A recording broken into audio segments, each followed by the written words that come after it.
This is live footage of scammers fully panicking.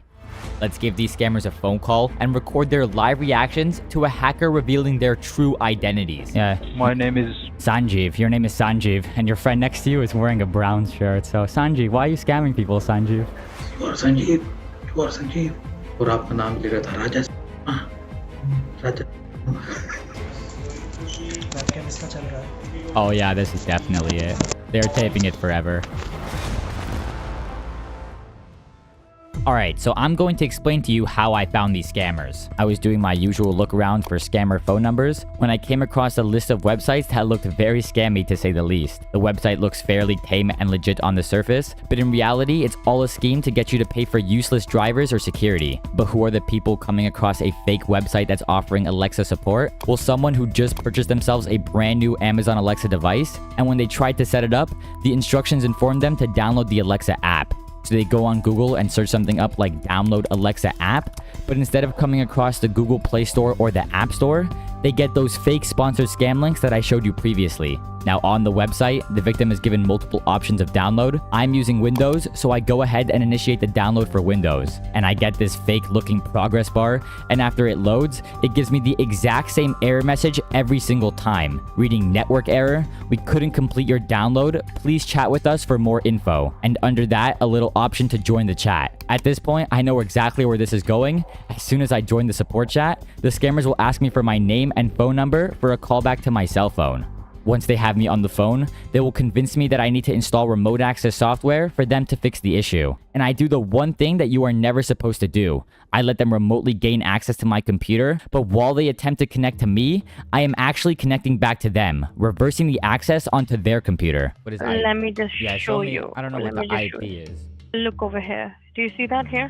What is that? These are the people who are connected with your computer, sir. They're connected with my Right computer right now? Right now, the scammer is connected to my computer, but I've actually connected right back to hers, and I'm watching her computer screen as she attempts to run the scam. With your devices, yes. And in order to do that, sir, in order to install the device, the drivers, and to make sure that they work fine on your computer and there'll be no trouble in the future, how long you want the driver? So you want it for the 2 years, you want it for the 3, 5, 10. Now, while the so-called issues on the computer are actually completely normal, and everything the scammer has told me up to this point has been a lie, she will now try to pitch me one of their bogus support plans. Oh, okay, and what's it called? Okay, so I see the price here. It says $299 for 2 years. And then I see $390. For the protection of your phone. Yeah. Yes, for that, it is the protection on your devices as well. For example, if in the future somebody gets connected with your computer or your IP address and they try to do anything bad activity on the devices of yours, they won't be able to connect with you, so. Okay, wonderful. So that's all I have to do is pay for the security and all those problems will stop? Yes. But there was not a single problem in the first place with this fake virtual computer that I created 10 minutes ago. And honestly, I wasted enough of this scammer's time, so I decided to confront her about the scam. Yes, sir. Do you want this drivers? Do you want this security, or you don't want this, sir? I don't know. Some of those services were supposed to be running. Some of them are supposed to be stopped. Some of them are supposed to be running. And you're telling me there's something wrong with my computer. I'm starting to think that you're a scammer. Are you a scammer? Why would I be a scammer? It sounds like you're a scammer. Why are you disconnecting from my computer, you fake scammer? That's what you think, sir. But that's the truth. You know you're a scammer, right? You're lying. That's not the truth. All right, so where are you located No. right now? Where are you located right now? So while that was happening, I was silently taking a look into this scammer's network, and that was actually when I found the set of CCTV security cameras, guessed the password, and could see everything that was going on inside of this massive scam call center. These cameras gave me an insight into the day-to-day lives of these scammers and gave me a good sense of what the call center looked like and what the layout of the building was. The first thing I wanted to do was make a mini-map of the call center. In total, they had 12 camera views, and by doing a simple head count, I could see that there were around 15 to 20 agents usually on the floor at once. I spotted them many times eating and socializing, just like in any normal job.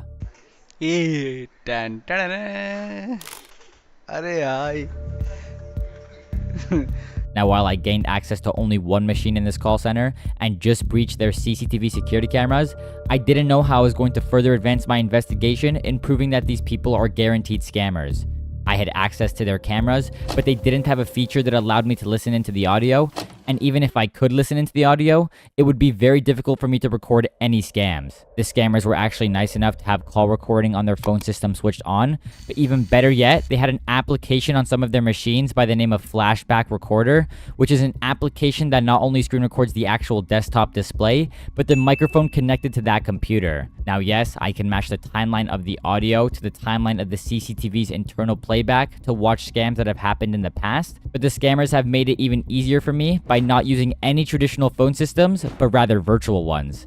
I ended up getting access to a couple more machines in this call center, which allowed me to get some rock-solid evidence of their activities. Okay, that is also not working. It's giving me the same error message, can't reach this page. Ma'am, I'll do one thing for you. I'll guide you some steps on your computer. Please follow it. Let me connect with your computer remotely and I'll set it up for you. Would that work? That's fine. So this victim followed some random stranger's instructions and installed a remote access tool on her computer. Now look at here, ma'am. Can you see there are a number of services which is stopped right now? Network connectivity, network assistant. By any chance, did you stop it, ma'am? Most of your services are down right now that connect your smart devices together, and that's the reason you're having this trouble with the network, ma'am.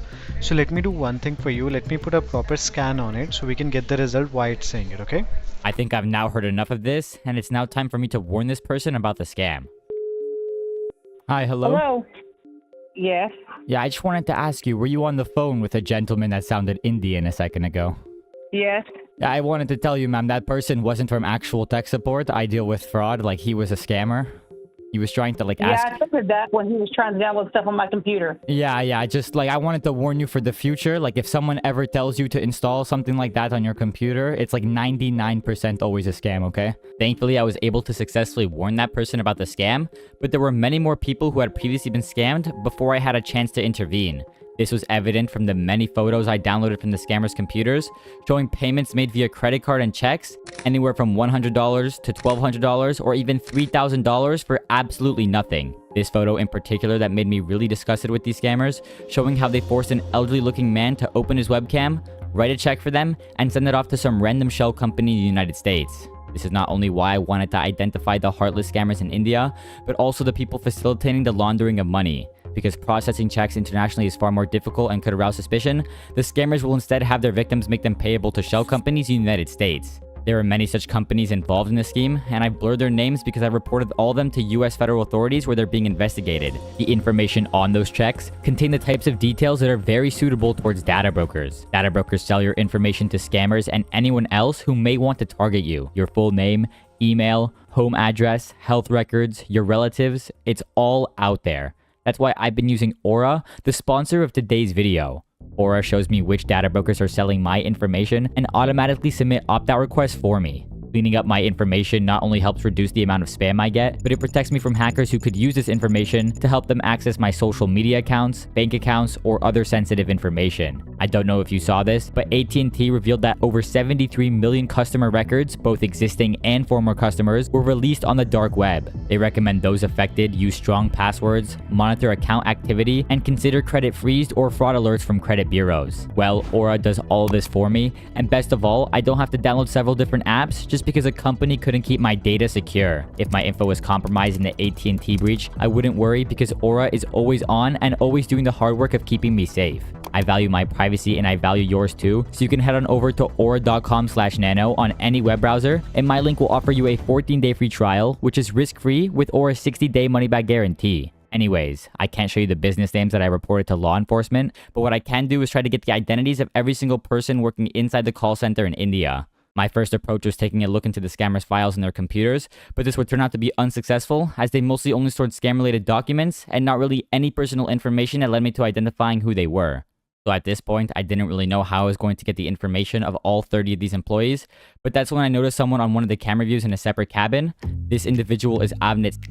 She would turn out to be one of the HR managers working in this call center. And my proof of this is that the room she operates in literally has a sign that says HR room, and this is where I actually use the CCTV cameras to my advantage. I simply watched the cameras until Avnit would come into the office, waited for her to take the laptop out of her bag, watched her connect to the hijacked internet that I had access to, and then I was able to pivot to her computer directly. On her computer alone, I downloaded over 500 files containing confidential data. I can tell you this because the first few files I clicked on had things like employee resumes, photos of their ID cards, even pictures of the scammers themselves, and finally a spreadsheet that contains all of the agents' and managers' personal names, phone numbers, email addresses, and the exact location of where they live. This is a big leak into the company's employee data, and the reason the HR manager would store the scammer's ID photos on her computer was because these scammers don't use traditional keys to enter the call center, but rather access cards. Here I can see the HR manager using the portal to request a new access card for one of the agents. It says she's using an account owned by someone with the name of Bekuchat, and we can see a company name on the left side that reads Sky Sailor Ventures Private Limited. And if I do a quick Google search of that company, the first thing that comes up is a scammer.info post that was created back in November of 2021. The information listed on that post were things like the director's names of the company, Bekuchat Rora and Rajat Sharma.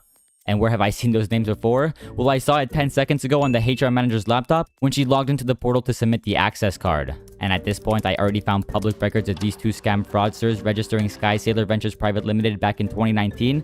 This would turn out to be the real Indian company. So here I could confirm that Rajat and Bekuchat were running a scam call center in Punjab, India. And if you still don't believe me, I went and found Rajat's LinkedIn account, which showed me a photo of how he looks like. And what do you know? The HR manager has a photo of someone on her hard drive that looks very similar to the profile picture on LinkedIn. This is Rajat. Now it was time for me to pivot my access to the people who actually manage all of the finances and bookkeeping. Okay, so these agents, when they reach the finale of their scam, they open up their remote LAN chatting tool and pass the victim information over to someone by the name of Chavi. I'm pretty sure this guy manages all of the financial data in this call center. So let's put his name onto Google and see what comes up. Okay, so I see a LinkedIn profile. Let's click on this. Chavi. Yeah, that's definitely our guy. Look at that photo. Okay, yeah, he's the operations manager. We definitely need to access his computer. So after a couple of days of me just waiting and waiting, I finally got access to his computer. I won't tell you how I hacked this computer since I want to use the same methods in the future, but I pretty much got the keys to all of the financial information that you could imagine. I'll talk more about that in a second, but I realized I didn't even need to gather more information on Chavi because when I downloaded those 500 files worth of confidential employee data off of the HR manager's computer, I got all of his info in the process. I have his personal information sheet, his Indian identity card or Aadhaar card, and multiple snapshots including this very clear photo that matches up perfectly with his ID card and his personal LinkedIn page. Finally, it was now time to extract all of the data on his computer, and let me tell you now, this guy had access to everything. I could see the payment databases, the Stripe accounts, and even the scammers creating the invoices on PayPal that they would directly send to their scam victims. Of course, if the scammers were already dumb enough to let me see all of this, surely they would be dumb enough to not set passwords on their confidential spreadsheets, right? Well, let's find out. Okay, let's open this. Ah, dang. Looks like we can't access their master tracking spreadsheet. Oh wait, I suppose if I have access to their internal cameras, I could just watch them type the passwords to the spreadsheets live on CCTV. If only it was that easy though. Actually, it was that easy because I exported over 250 clear text passwords from the scammers' their computers. This gave me direct access to all of these accounts, and the first thing I did was log into these accounts and silently export all of the transactions that had been initiated on Stripe and PayPal. That's when I noticed these scammers are even dumber than I originally thought. Rajat, one of the directors and key players of this operation, used his real name, phone number, and personal email address to set up this fraudulent PayPal. This guy, who thinks he's tough with his call center and illegal scams, put his real name on this PayPal. Congratulations, you played yourself. This allowed me to trace the scam payments right back to his Indian bank account. Finally, I gained access to their simple invoice page, which revealed how much money they have stolen between the years of 2021 and 2024. Each month, these scammers on average steal around $100,000, and in a time span of just 1 year, they steal over $1.1 million.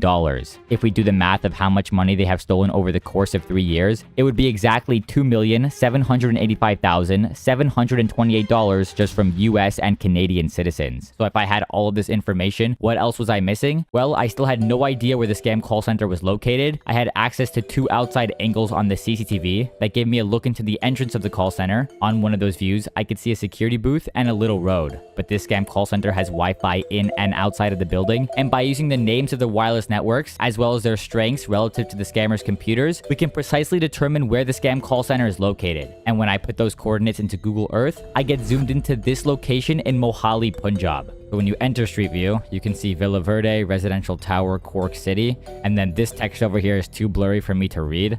And then some more Cork City, and then the Atrium Cork City. So I thought this security booth right here was the same one. But if we actually compare it to the one on the CCTV, they're actually just completely different. So at the beginning, I thought this building on the right was the actual scam call center, but it's not. So the actual location of the scam call center is towards the back of the building. So if we do a quick zoom in, we can see on the left side over here, that's the security booth. So let's take a look at the CCTV, and that's the same.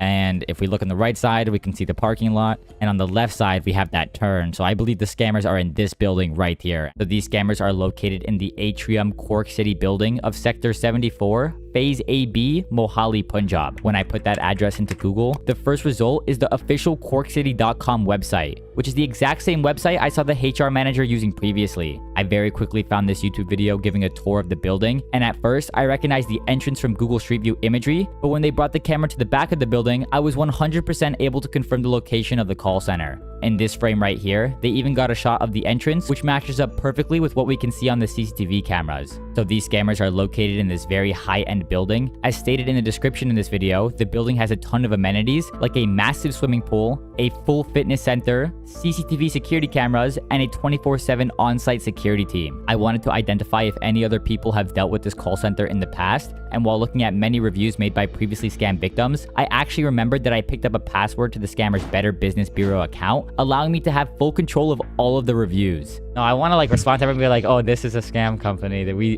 do. Yes, we actually. very sorry.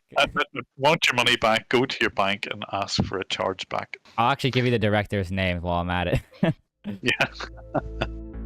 Here's his personal phone number. Here you go. So that's exactly what I did. I replied to all of the people agreeing with their statements and even confirming that they are indeed a scam company. And at this point, I have gathered pretty much all the evidence I needed. I had the names of the bosses and most of the employees. I had their exact location. And finally, I was able to trace the scam payments right back to the managing directors. Instead of just watching them and doing nothing, let's rather engage in some sabotage. The first thing I did was report the scammer's Google AdSense account so that nobody can find their website anymore. Then I decided to report the website itself to GoDaddy so that no victims can access their chat support and phone numbers. Thirdly, I reported the scammers their service agreements to DocuSign. Next, I sent all of the scammers AnyDesk IDs to my friend Matt, who works at AnyDesk, and he managed to ban all of them permanently off of the platform. And Rajat, I reported all of your personal information to the FBI as well. Good luck trying to scam now, buddy. Finally, I logged into the scammer's PayPal account and manually started to refund each one of their victims. Of course, this process would take way too long, so I reported their fraudulent accounts to PayPal themselves, who then responded by banning their PayPal account. No more direct debit payments for them. In late December of 2023, the scammers actually removed the CCTV cameras off of the main network that I had access to, ultimately killing my visual view into this call center. But the scammers forgot about one critical thing. I could watch them through the laptop webcams. Well, kind of. These scammers actually taped up most of the laptop webcams in this call center, so I unfortunately wasn't able to call any of the scammers directly looking at their face, but maybe I can confront them from a different angle. No one really uses this computer right here, and the closest people sitting next to this computer are these guys, so let's give these scammers a scare by revealing their true identities on a phone call.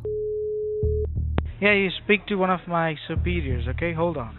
Okay, let me speak to him. Yes, how may I help you? Yeah, so I bet I can actually guess your name. Yeah. My name is... Sanjeev. Your name is Sanjeev, and your friend next to you is wearing a brown shirt. So, Sanjeev, why are you scamming people, Sanjeev?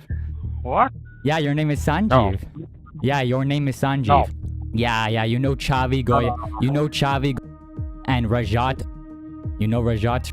Rajat? No. Yeah, Avnit, the HR manager. So Sanjeev, let's talk for a bit. You know I can see you right now. Wave at the camera. You see the CCTV camera. You see the cameras right above you? No, look up at the CCTV, Sanjeev. Sanjeev, look at the CCTV. Look at the CCTV, Sanjeev. No, man, you are wrong. No, I'm wrong? So you're running scams, right, Sanjeev?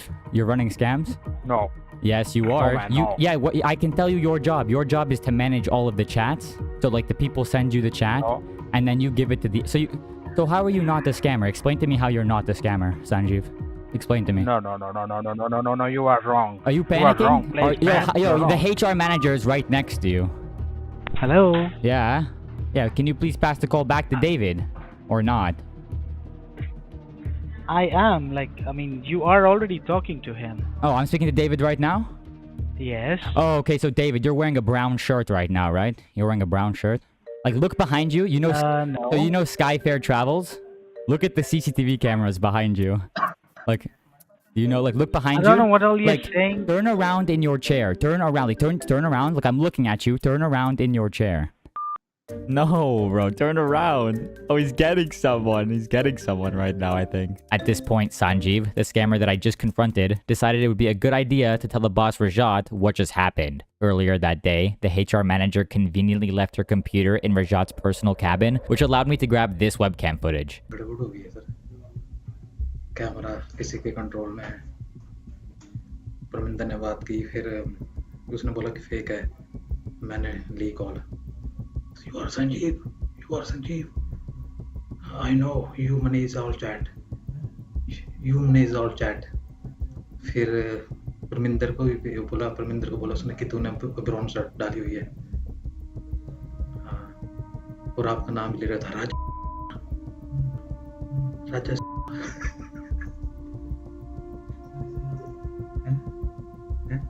ऐसे बोला राजा के अंदर गया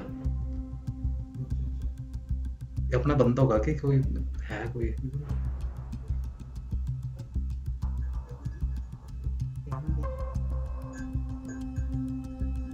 जब मैंने बात की ना उसने सीधा बोल दिया यू आर संजीव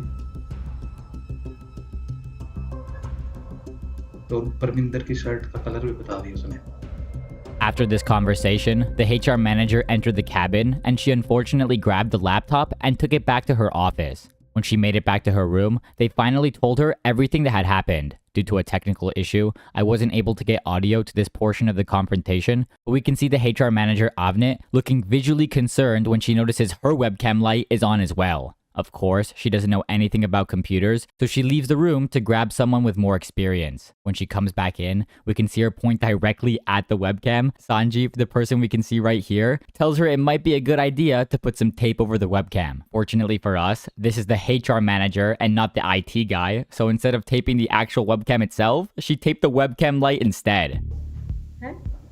बताओ क्या हुआ है मुझे तो बता ही सकते हो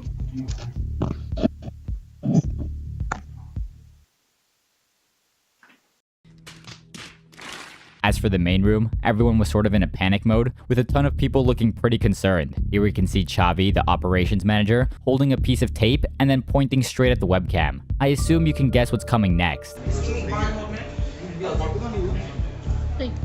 मेरे सिस्टम क्या बोलते हैं इसमें ना सर ने बोला कि इसको शट डाउन नहीं करना एक बार से अच्छा सिर्फ टेपिंग करनी है ना कैमरे की अब तो मैं कैमरा कवर कर रहा हूं अच्छा ठीक है ये तो वैसे इसमें पता ही नहीं होता मैं भी सोच रही थी इसको किसी दिन कवर करने का